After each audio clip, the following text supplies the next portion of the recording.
शहर जिसे बैतुल मुक़द्दस या यरूशलेम के नाम से जाना जाता है। इस शहर को दुनिया के सबसे पुराने शहरों में से एक माना जाता है। इस दुनिया की तारीख में अभी तक सबसे ज्यादा इंसानों की जानें इसी शहर के लिए ली गई हैं। और ये कहना बिल्कुल भी गलत नहीं होगा कि जितनी ज्यादा जंगें इस शहर को हासिल करने के लिए लड़ी गई हैं, शायद ही हिस्ट्री में इतनी ज्यादा जंगें किसी और शहर के लिए नहीं लड़ी गई हों। दोस्तों, इस शहर के बारे में यह भी कहा जाता है कि इस शहर का जर्रा जर्रा मुक़द्दस है। दोस्तों, आपको बताते चले कि यह दुनिया का इकलौता ऐसा शहर है जिसको तीनों ही इब्राहिमी मजहबों यानी कि यहूदियों और ईसाइयों के साथ साथ मुसलमानों में भी हद से ज्यादा मुक़द्दस माना जाता है। यहूदी मजहब के मुताबिक हमारी दुनिया की शुरुआत इसी शहर से हुई थी। साथ ही साथ इब्राहिम अलैहिस्सलाम ने अपने बेटे की कुर्बानी की तैयारी भी इसी शहर से शुरू की थी। इतना ही नहीं, इसी शहर में वो दीवार भी मौजूद है जिसको यहूदी मजहब में सबसे ज्यादा पवित्र जगह माना जाता है। ये वही दीवार है जिसको वेस्टर्न वॉल कहते हैं और ये दीवार गिरिया के नाम से भी जानी जाती है। आपको बताते चलें कि ये दीवार उसी हैकल सुलेमानी का बचा हुआ बाकी हिस्सा है जिसको हजारों साल पहले हजरत सुलेमान अलैहिस्सलाम की तरफ से बनवाया गया था। दोस्तों, वहीं ईसाइयों का मानना है कि इसी शहर में हजरत ईसा अलैहिस्सलाम की पैदाइश की जगह मौजूद है, बल्कि यही वो शहर था जहाँ पर ईसा अलैहिस्सलाम को सूली पर भी चढ़ाया गया था। साथ ही साथ ईसाइयों का सबसे मेन कलीसा भी यही मौजूद है। और अगर बात करें मुसलमानों की, तो इस शहर में अल अक्सा नाम की वो मस्जिद मौजूद है जिसको इस्लाम धर्म में तीसरी सबसे पवित्र जगह माना जाता है। यानी मक्का मदीना के बाद मुसलमान अगर सबसे ज्यादा अहमियत किसी जगह को देते हैं तो वो यही जगह है। इसके अलावा मुसलमानों के लिए ये शहर क़िबला अव्वल भी है, क्योंकि काबे से पहले मुसलमान इसी शहर की तरफ मुंह करके नमाज पढ़ा करते थे।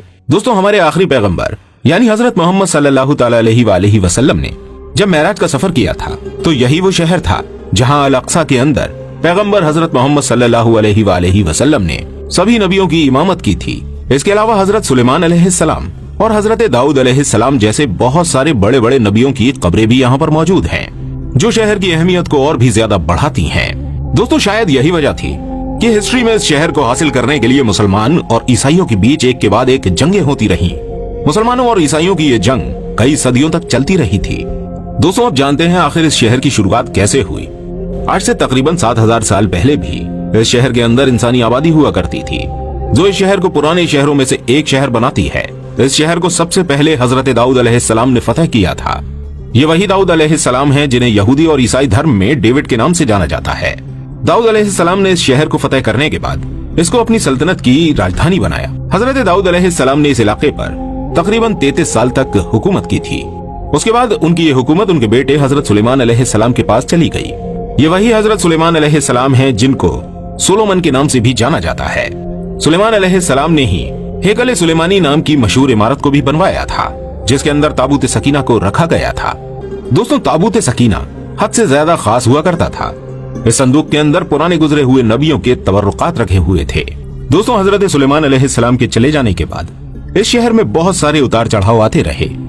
इसके बाद 598 बीसी में यानी कि हजरत ईसा अलैहिस्सलाम से भी तकरीबन 600 साल पहले बाबुल के बख्त नसर नाम के एक जालिम बादशाह ने इन लोगों के ऊपर हमला कर दिया।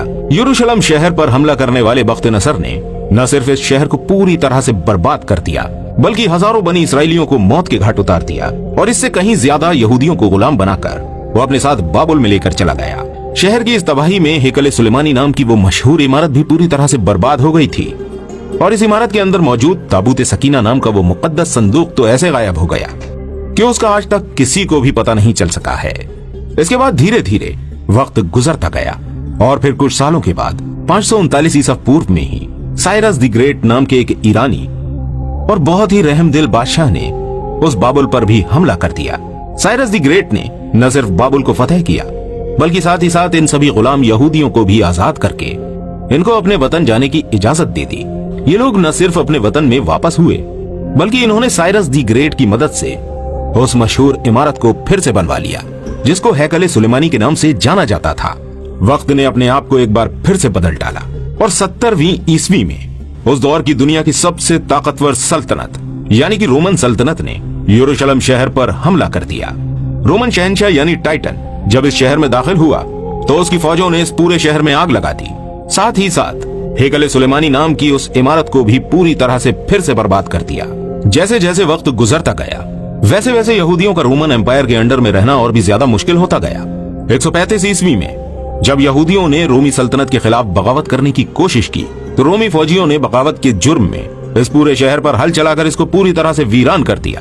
और दोस्तों इतना ही नहीं, यहूदियों से हद से ज्यादा नफरत की वजह से रोमी लोगों ने अब उस खास जगह पर कूड़ा और गंदगी डालना भी शुरू कर दी कि जहां पर किसी दौर में हेकल सुलेमानी हुआ करता था, यानी यहूदियों की सबसे पाक जगह।